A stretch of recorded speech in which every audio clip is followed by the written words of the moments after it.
శుక్లాం బ్రహ్మ విచారసార పరమామాద్యాం జగద్వ్యాపినీం వీణా పుస్తకధారిణీం అపయదాం జాడ్యాంధకారాపహాం హస్తే స్ఫాటికమాలికాం విదదతీం పద్మాసనే సంస్థితాం వందే తాం పరమేశ్వరీం భగవతీం బుద్ధిప్రదాం శారదాం. శ్రీ మహాగణాధిపతయే నమః. శ్రీ మహాసరస్వత్యై నమః. శ్రీ గురుభ్యో నమః. 2024వ సంవత్సరము డిసెంబర్ మాసంలో వృశ్చిక రాశిలో జన్మించినటువంటి వారికి, అనగా వృశ్చిక రాశి జాతకులకు గోచార ఫలితాలు ఎలా ఉన్నాయో తెలుసుకుందాం. ముందుగా ఈ డిసెంబర్ మాసంలో సూర్యుడు 1-2 స్థానాలలో సంచరిస్తున్నాడు, ప్రతికూలంగా ఉన్నాడు. కుజుడు 9వ స్థానంలో సంచరిస్తున్నాడు, ప్రతికూలంగా ఉన్నాడు. బుధుడు జన్మస్థానంలో సంచరిస్తున్నాడు, ప్రతికూలంగా ఉన్నాడు. గురు భగవానుడు 7వ స్థానంలో అనుకూలంగా సంచరిస్తున్నాడు. శుక్రుడు 3వ స్థానంలో అనుకూలంగా ఉన్నాడు. శనీశ్వరుడు అర్ధాష్టమ స్థానంలో సంచరిస్తున్నాడు, ప్రతికూలంగా ఉన్నాడు. రాహు 5వ స్థానంలో ప్రతికూలంగా ఉన్నాడు. కేతువు ఏకాదశ స్థానంలో అనుకూలంగా ఉన్నారు. ఈ విధంగా గ్రహస్థితి ఉంది.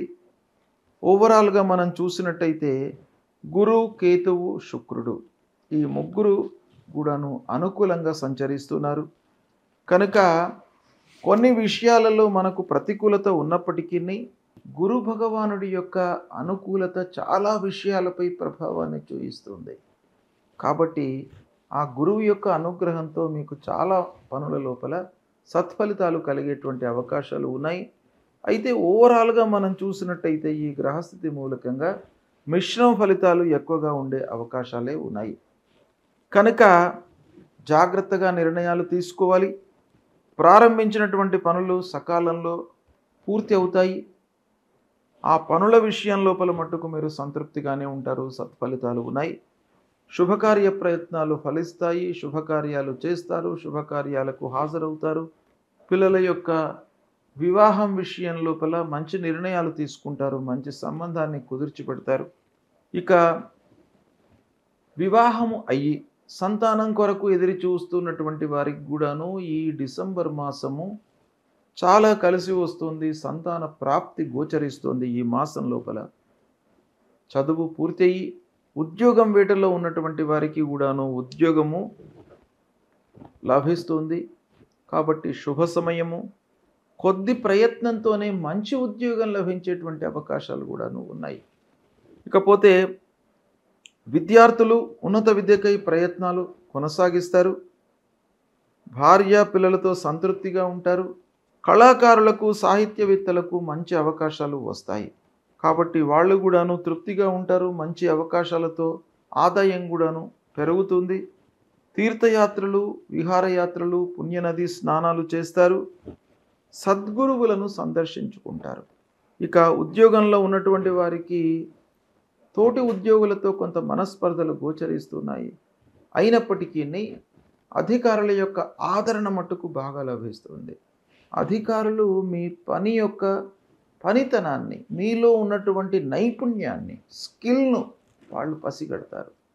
తద్వారా మీకు మంచి అవకాశము, మంచి పదోన్నతి, ఇంక్రిమెంట్స్ వచ్చేటువంటి అవకాశాలు బాగా కనబడుతున్నాయి. అయితే పని భారం పెరుగుతుంది. కొన్ని విషయాలు నిర్లక్ష్యం చేసేటువంటి అవకాశాలు ఉన్నాయి.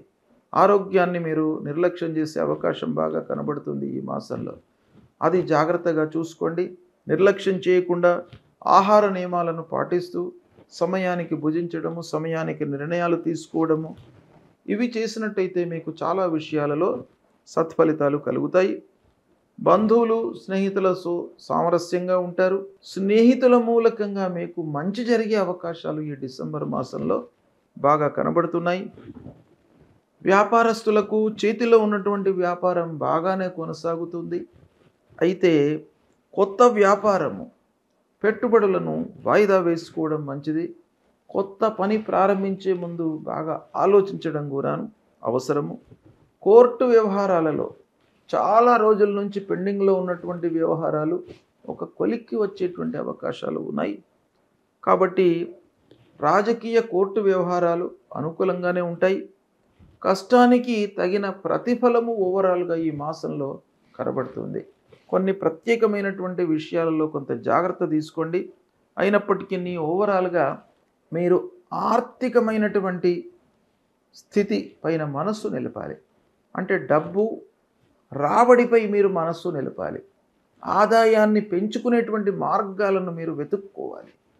మిగతావన్నీ కూడాను బాగానే ఉన్నాయి, కానీ ఆదాయ పరిస్థితి లోపలనే కొంత హెచ్చుతగ్గులు, ఖర్చులు, అనవసరమైనటువంటి ముందుకు రావడము ఇలాంటివి కొన్ని గోచరిస్తున్నాయి. కనుక కొన్ని మీరు ప్రత్యేకంగా జాగ్రత్తలు తీసుకున్నట్టయితే శుభ ఫలితాలు కలుగుతాయి. అయితే ఓవరాల్గా మనం చూసినట్టయితే ఈ వృశ్చిక రాశి వారికి సూర్యుడు ప్రతికూలంగా ఉన్నాడు. జన్మస్థానంలో ద్వితీయ స్థానంలో సంచరిస్తున్నాడు. కాబట్టి ఆ సూర్య భగవానుడికి మీరు తప్పకుండా పరిహారం చేసుకోండి. నవగ్రహ దేవాలయానికి వెళ్ళండి. మధ్యన నవగ్రహాల లోపల మధ్యలో సూర్య భగవానుడు ఉంటాడు. ఆ సూర్య భగవానుడికి నమస్కారం చేసుకోండి. గోధుమలు సూర్య భగవానుడికి సమర్పించండి. ద్వాదశ వారం సూర్యుడికి నమస్కారం చేసుకోండి. సూర్యాష్టకాన్ని ప్రతినిత్యం కూడాను పఠించండి. తద్వారా మీకు సూర్యుడి యొక్క అనుగ్రహం లభిస్తుంది. అర్ధాష్టమ శని చాలా ప్రతికూలంగా ఉన్నాడు. అర్ధాష్టమ స్థానం సంతోషం లేకుండా చేస్తాడు. ప్రతి విషయంలోపను కూడాను మానసికమైనటువంటి ఇబ్బందులను క్రియేట్ చేస్తాడు. తద్వారా ఏమవుతుంది, పనులపై మీకు శ్రద్ధ లేకుండా చేస్తాడు శనీశ్వరుడు. కాబట్టి మీ లోపల భయము, ఆందోళన ఇవన్నీ కూడాను క్రియేట్ చేస్తూ ఉంటాడు అర్ధాష్టమంలో ఉన్నప్పుడు. కనుక నీలాంజన సమాభాసం రవిపుత్రం యమాగ్రజం ఛాయా మార్తాండ సంభూతం తం నమామి శనైశ్చరం అనేటువంటి మూలమంత్రాన్ని ప్రతినిత్యం కూడాను పఠించుకోండి. ఆంజనేయ స్వామి దేవాలయానికి వెళ్ళండి. మనోజవం మారుతతుల్య వేగం జితేంద్రియం బుద్ధిమతాం వరిష్టం వాతాత్మజం వానరయూథ ముఖ్యం శ్రీరామదూతం శిరసా నమామి అనేటువంటి మూలమంత్రం ఆంజనేయ స్వామి దేవాలయానికి వెళ్ళి ఆ స్వామివారికి 3 ప్రదక్షిణాలు చేస్తున్న సమయం లోపల ఈ శ్లోకాన్ని పఠించండి. భగవంతుడి యొక్క అనుగ్రహం లభిస్తుంది. అమ్మవారి దేవాలయానికి వెళ్ళండి. అమ్మవారి యొక్క కరుణాకటాక్షాలతో మీకు భయము లేకుండా ఉంటుంది, ఆటంకాలు రాకుండా ఉంటాయి, సత్ఫలితాలు కలిగేటువంటి అవకాశాలు ఎక్కువగా ఉంటాయి. శని కానివ్వండి, రాహు కానివ్వండి, దుస్థానాల్లో సంచరిస్తున్నటువంటి ఫలితాల నుండి మీరు విముక్తులయ్యి ఆ భగవంతుడి యొక్క అనుగ్రహం మీకు లభిస్తుంది. కాబట్టి ఈ పరిహారాలను తప్పకుండా చేసుకోండి. మీకు శుభ ఫలితాలు కలుగుతాయి. శుభం.